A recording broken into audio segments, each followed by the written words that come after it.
Itu tadi dosen-dosen yang akan mendampingi saudara selama kuliah di sosiologi, dan itu juga tadi dua angkatan teman-teman Anda yang akan berinteraksi dengan Anda semuanya. Mudah-mudahan interaksi lebih dekat, cepat terjadi, tergantung pada kondisi lingkungan kita, tergantung kepada pandemik yang mudah-mudahan kita doakan secara bersama-sama tidak berkepanjangan. Baik, siswa 13, sebelum kita masuk kepada sebuah institusi, institusi itu adalah rumah kita sosiologi ini, tentu agar Anda semuanya bisa sejalan dengan apa yang ada di institusi tersebut, jika Anda mengetahui apa yang menjadi visi dan misi dari sebuah rumah itu, visi dan misi dari sebuah organisasi. Visi itu adalah cita-cita ke depan, apa yang kita pengenkan ke depan. Jadi supaya jalannya bisa sampai dengan baik, apa yang kami cita-citakan dari sosiologi ini semestinya sama dengan apa yang Anda cita-citakan. Sehingga kita bisa seiring selangkah untuk mencapai cita-cita tersebut. Baik, saya perkenalkan. Pertama adalah visi dari jurusan sosiologi. Visi dari jurusan sosiologi adalah menjadi program studi yang unggul dalam mendidik calon guru sosiologi yang profesional dan berkearifan lokal di Indonesia pada tahun 2024. Artinya apa yang perlu kita penegasan di situ? Pertama adalah penegasannya adalah bahwa program studi ini, bahwa jurusan ini bercita-cita, berkeinginan akan mendidik calon guru. Di saudara adalah calon guru. Jadi jika ada sekarang yang masih berpikir, oh saya nggak mau jadi guru. Nah ini agak menepi dulu dikit. Karena kita memang di sini akan menciptakan, akan melahirkan calon guru. Guru apa? Guru sosiologi. Guru sosiologi yang bagaimana? Guru sosiologi yang profesional. Apa yang dikatakan guru sosiologi yang profesional? Guru sosiologi yang profesional adalah guru yang memiliki kemampuan akademik dalam memahami konsep-konsep dasar sosiologi dan memiliki kemampuan dalam menurunkan konsep-konsep dasar itu menjadi materi-materi pembelajaran yang bisa mereka tularkan di sekolah-sekolah kepada anak didiknya. Jadi sini bukan sederhana, bukan hanya menjadi guru saja, tapi juga menjadi ahli sosiologi, sosiolog plus. Sebagai sosiolog, dia bisa memahami teori-teori sosiologi, konsep-konsep sosiologi, metodologi sosiologi dengan baik. Sebagai plusnya apa? Plusnya adalah dia bisa menurunkan konsep-konsep tersebut, metode-metode tersebut dalam pembelajaran di depan kelas. Artinya apa? Meskipun kita menginginkan ini adalah guru sosiologi, sebagai unggulan dari prodi kita, tetapi dia juga adalah seorang sosiolog. Nah, apa yang kita harapkan? Kapan kita mengharapkan itu benar-benar terwujud? Kita patok tanggalnya adalah, tahunnya adalah, kita harus menjadi profesional, kita harus menjadi guru profesional di tahun 2024. Artinya adalah, jika Anda hari ini adalah siswa 13 yang kalau telah melewati prosesnya menjadi mahasiswa angkatan 2020, maka Anda kami harapkan adalah goal. Semuanya harus bisa menjadi guru yang profesional tersebut. Tidak di Sumatera Barat, tidak di Sumatera, tapi di Indonesia. Nah, langkah itu akan bisa tercapai tentu saja jika ditunjang oleh fasilitas yang memadai dari jurusan ini, kemampuan guru-guru dosen-dosen yang akan mendampingi, dan tentu saja semangat besar yang Anda berikan, pengorbanan yang Anda berikan, pengorbanan waktu, pengorbanan biaya, pengorbanan pikiran, sehingga Anda benar-benar bisa sejalan dengan kami di sini untuk menjadi guru profesional itu di tahun 2024. Artinya adalah jika tidak ada aral melintang, salah satu atau 5 orang atau 6 orang dari Anda akan tamat di tahun 2024 itu. Dan Anda lah waktu itu yang akan kita harapkan menjadi cetakan guru profesional, guru sosiologi profesional di Indonesia tersebut. Kemudian penekanan kedua dari visi ini adalah dia berkearifan lokal. Artinya apa? Sosiologi sebagai sebuah konteks keilmuan meski dapat diturunkan menjadi sesuatu yang bisa diterima oleh masyarakat. Tidak menerawang-nerawang, tidak hanya berada di awan saja dengan teori-teorinya, tetapi dia bisa membumi. Kita harapkan mahasiswa sosiologi tidak hanya menjadi menara air atau menara api, tapi kita harapkan mereka menjadi menara api. Bukan menara gading atau menara air. Menara api apa itu? Menara api adalah mahasiswa yang sanggup menerangi lingkungan yang ada di sekitarnya. Bukan orang yang berada di puncak lalu melihat segala sesuatu yang ada di bawahnya adalah sesuatu yang bodoh, sesuatu yang berkekurangan. Tetapi adalah sesuatu yang menerangkan orang yang ada di sekitarnya. Itu visi. Bagaimana visi itu kita laksanakan, kemudian kita turunkan menjadi misi. Misi jurusan sosiologi. Misi jurusan sosiologi itu setidaknya ada 4. Ada 1, 2, 3 itu berkaitan erat dengan Tridharma perguruan tinggi. Pertama, menyelenggarakan pendidikan dengan kuliah perkuliahan yang kita atur dari SKS demi SKS yang Anda akan dapatkan. Kemudian penelitian. Anda akan nanti bagi beberapa yang memiliki kemampuan meneliti yang baik akan diajak oleh dosennya dalam penelitian-penelitian yang dilakukan oleh dosen. Di dalam perkuliahan pun seperti itu. Di dalam perkuliahan hampir semua, saya garis bawahi lagi, hampir semua mata kuliah kita di sini akan ada praktek lapangannya. Baik yang dilakukan secara berkelompok atau yang dilakukan secara pribadi. Besok akan kita putarkan beberapa buah hasil karya senior-senior Anda tentang bagaimana dia melakukan kuliah praktek lapangan. Kemudian ketiga, melaksanakan pengabdian kepada masyarakat. Mahasiswa Indonesia itu sejak dia kuliah, itu sudah diberikan beban yang berat.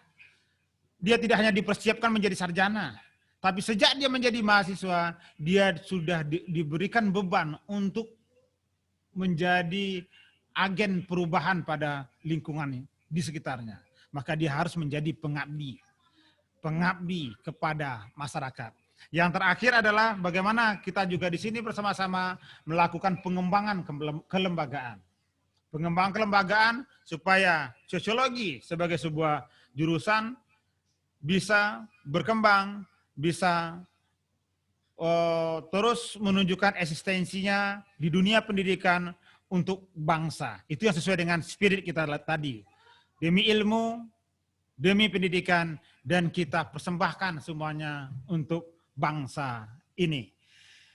Baik, sesuai dengan apa yang saya katakan tadi, dalam mencapai 2024 tadi sesuai dengan visi kita bersama, apa yang kami sediakan di sini untuk Anda? Kami disediakan di sini untuk Anda pertama adalah ada dosen. Dosen kita itu sekarang 7 orang bergelar doktor. 6 bergelar sudah kandidat doktor, artinya sekarang sudah sedang masa menyelesaikan perkuliahan di doktoral dia atau S3, dan 10 orang bergelar magister S2. Tapi 10 orang ini semestinya sudah kita kurangi sekarang. Ada 3 orang lagi dari 10 orang ini sudah diterima menjadi mahasiswa S3. Artinya ada sekitar 7 orang yang bergelar magister, dan kemudian ada 3 yang sedang menduduk di S3, dan ada 6 orang kandidat doktor. Ini yang akan mendampingi Anda selama perkuliahan. Tentu saja kita tidak menutup kemungkinan ada perkembangan lain ke depan. Nah, selanjutnya siapa saja lulusan dari sosiologi hari ini? Lulusan sosiologi pada hari ini sebagian besar tentu saja sesuai dengan visinya, sebagian besar adalah guru sosiologi. ketika saya katakan tadi, guru sosiologi yang kita harapkan itu menjadi lulusan terbaik di Indonesia tahun 2024, alhamdulillah penerimaan pegawai negeri 2019 kemarin, alumni-alumni kita sudah diterima, tidak hanya di Sumatera Barat, tidak hanya di Sumatera. Bahkan alumni-alumni kita sekarang sudah mengajar, terima pegawai negeri, itu di beberapa provinsi, di Pulau Jawa, Sulawesi, dan bahkan Nusa Tenggara. Di Bali kemarin lulus 2 orang. Di Jawa Barat ada 1 orang, kemudian di Sulawesi ada 1 orang. Kalau kita ngitung Sumateranya udahlah, hampir dari Aceh sampai Lampung itu guru-guru kita, alumni-alumni kita sudah mengajar di sana. Dan mudah-mudahan zaman Anda lebih bersebar lagi di bumi pertiwi ini untuk mengabdi kepada bangsa dan negara ini. Selain jadi guru, ada yang lain? Ada. Ada beberapa alumni kita, mudah-mudahan di beberapa kegiatan ke depan kita akan bisa tampilkan mereka langsung dengan tatap maya dengan Anda. Ada yang menjadi dosen. Pak Reno tadi yang main gitar itu salah satu alumni sosiologi yang kemudian mengajar dan mengabdi sebagai dosen di sini. Mungkin salah satu di antara Anda ada nanti yang kemudian menjadi dosen kita di sini. Insya Allah ya, mudah-mudahan ada. Kemudian ada yang jadi PNS, menjadi social analyst. Kemudian ada menjadi wira swasta, ada jadi politisi, ada menjadi LSA, ada yang kerja di aktivis sosial dan selanjutnya. Nah kemudian apa keunggulan dari jurusan ini? Keunggulan dari jurusan ini tentu adalah yang seperti saya bilangkan di awal tadi, kita di sini akan merupakan perpaduan antara keilmuan. Anda akan menjadi seorang sosiolog, tetapi kemudian kami akan menyiapkan Anda sebagai sosiolog yang plus, sosiolog yang juga bisa mendidik dan mengajar. Terakhir, kemudian saya akan perkenalkan lagi beberapa dosen yang akan mendampingi Anda tadi, beberapa yang sudah tampil tadi di muka. Mereka adalah dari unsur pimpinan ada saya Eka Vidya Putra, Budi Percaya sebagai ketua jurusan untuk periode ini. Kemudian ada Ibu Erda Fitriani, beliau S1, S2-nya di antropologi. Kemudian ada Ibu Desi, Dr. Desi Mardiah, STHI, ESOS, MSI.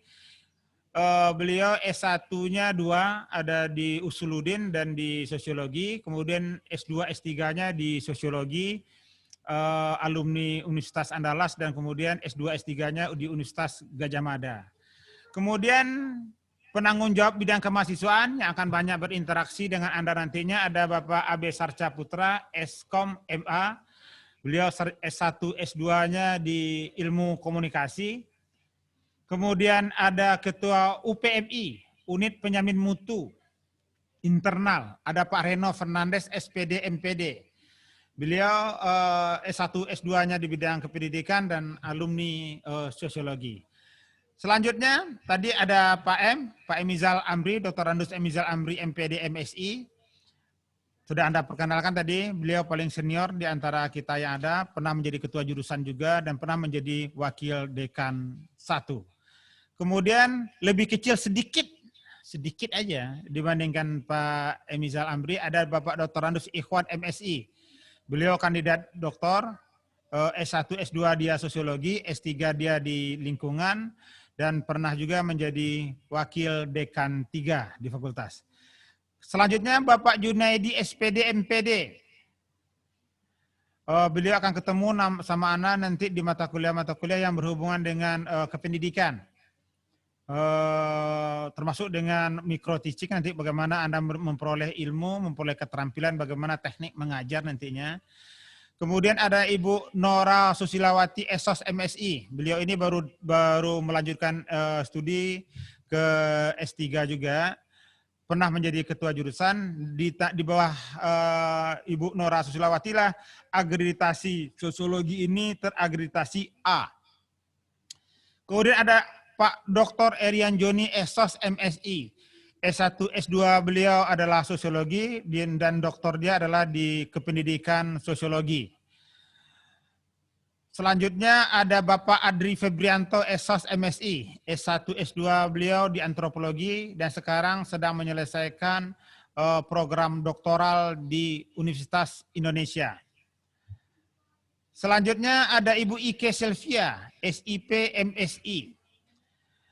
Ibu ini pernah menjadi sekretaris jurusan sosiologi dan zaman beliau juga bersama Ibu Nora menjadikan sosiologi berakreditasi A.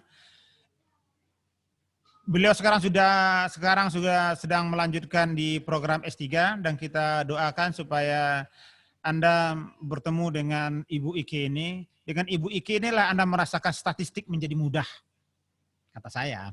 Statistik menjadi mudah ini, Ibu ini akan ketemu nanti mata kuliah statistik, mata kuliah metode penelitian kuantitatif, yang sifatnya ada hitung-hitungan lah, termasuk ngitung kredit rumah, kredit mobil. Ibu Ike Sylvia. Kemudian ada Muhammad Isa Gautama SPD MSI. Kata mahasiswa senior-senior Anda ini dosen 3 nabi. Karena ada Muhammad Isa Gautama. Kemudian ada Ibu Mira Hasti Hasmira, SHMSI. S1 beliau sarjana hukum, S2 beliau adalah di komunikasi. Nanti tadi sudah ada juga di panggung perkenalan sama Anda semuanya. Kemudian ada Ibu Dr. Destri Nora SPD MPD. Sesuai dengan gelarnya Anda akan ketemu nanti di mata kuliah sifatnya kependidikan. Ini Ibu yang kita sayangi bersama ini, Ibu Selina Swati, SOS MA PhD. Ibu ini sekarang sudah hampir satu semester sedang sakit dan saya juga mengharapkan tidak bosan-bosannya mengharapkan kepada Anda semuanya ikut mendoakan agar Ibu ini cepat sembuh dan kembali bergabung dengan kita. MA beliau didapat dari Hawaii University, sedangkan PhD beliau dari Australia, Deakin University. Kemudian selanjutnya ada Ibu Eka Asih, SPD MPD. Beliau hari ini sedang menyelesaikan S3 di UPI Bandung. Kita doakan juga supaya cepat bergabung di kampus kita ini. Kemudian ada Ibu Wirdaningsih, Dr. Wirdaningsih, SOS MSI. Ibu ini sudah menghasilkan karya buku, ada 15 karya buku. Bagi Anda yang mau belajar bagaimana membuat buku, nah bisa dengan Ibu Wirdaningsih ini. Ini selanjutnya Ibu Dr. Delmira Safrini, SOS MSI. Lulusan pertama dari di angkatannya dari Universitas Pajajaran, Bandung. Baru sebulan jadi dokter dan beliau adalah lulusan pertama dari angkatan dia di Bandung. Anda bersyukur karena Anda langsung bertemu dengan Ibu Delmira ini. Kemudian tadi ada Pak Khairul Fahmi, SOS MSI. Tadi sudah saya kenalkan dengan Anda. Kemudian ada Ibu Lia Amelia, SOS MSI. Ada Ibu Nur Lizawati, SPD MPD. Ini sama dengan Pak Reno tadi. Beliau juga adalah mahasiswa kita di sini. Dan kemudian karena kecerdasan dia dapat menjadi salah satu dosen di kampus ini. Yang terakhir adalah Bapak Muhammad Hidayat, SOS MSI SHUM ya, SHUM ya. Beliau adalah S1, dia 2 ada di S1 mereka, dia ada di dakwah sama di antropologi dan S2 di antropologi dan sekarang sedang S3 di ilmu lingkungan. Nah, ini yang belum kita perkenalkan tadi. Mereka 2 diantaranya lagi ada di kampus, tapi di jurusan tadi sedang memainkan peran sendiri juga, ada peran tugas sendiri juga. Mereka adalah tenaga kependidikan, jurusan sosiologi. Yang pertama ada Vivin Francisca namanya. Bu Vivin Francisca ini bertanggung jawab dalam administrasi yang berhubungan dengan dosen. Nggak sempat hadir pada hari ini karena lagi bulan madu. Dia nelpon saya tadi ada acara ke Bukit Tinggi kata dia. Kemudian ada Bu Wezi Restu Awiandora Dari sisi fotonya lebih muda daripada Ibu Vivin, tetapi anaknya sudah 2. Dan Ibu Vivin ini akan bertemu dengan Anda langsung karena Ibu Wezi ini, karena Ibu Wezi inilah yang akan mendampingi Anda semuanya dalam urusan kemahasiswaan, ngurus beasiswa, perpanjangan kuliah, ngurus KRS, semuanya akan Anda berinteraksi dengan Ibu Wezi ini. Nah, terakhir itu ada Bapak Raffi Ferdian, masih muda, tapi beliau lebih suka dipanggil dengan Bapak daripada Abang. Pak Raffi ini ada penanggung jawab labor. Ketika Anda mau minjam buku, ngurus jurnal, ngurus apa lagi ya? Ngurus yang sifatnya dari labor, menjadi penelitian dan sebagainya, Anda berhubungan dengan Pak Raffi Ferdian ini. 3 serangkai inilah yang paling banyak berperan dalam urusan administrasi di sosiologi itu. Sosiologi ini. Baik, itu Bapak, itu siswa 13, saya perkenalkan tentang visi, misi, dan dosen-dosen yang akan mendampingi Anda selama perkuliahan, dan tentu saja 3 orang tenaga kependidikan yang akan membantu kita semuanya dalam pelaksanaan perkuliahan di sini. Baik, kita akan perkenalan lebih panjang lagi di kampus ini. Anda tahan punggungnya, tahan matanya, jangan kepalanya goyang-goyang atau nyandar-nyandar setelah iklan berikut ini.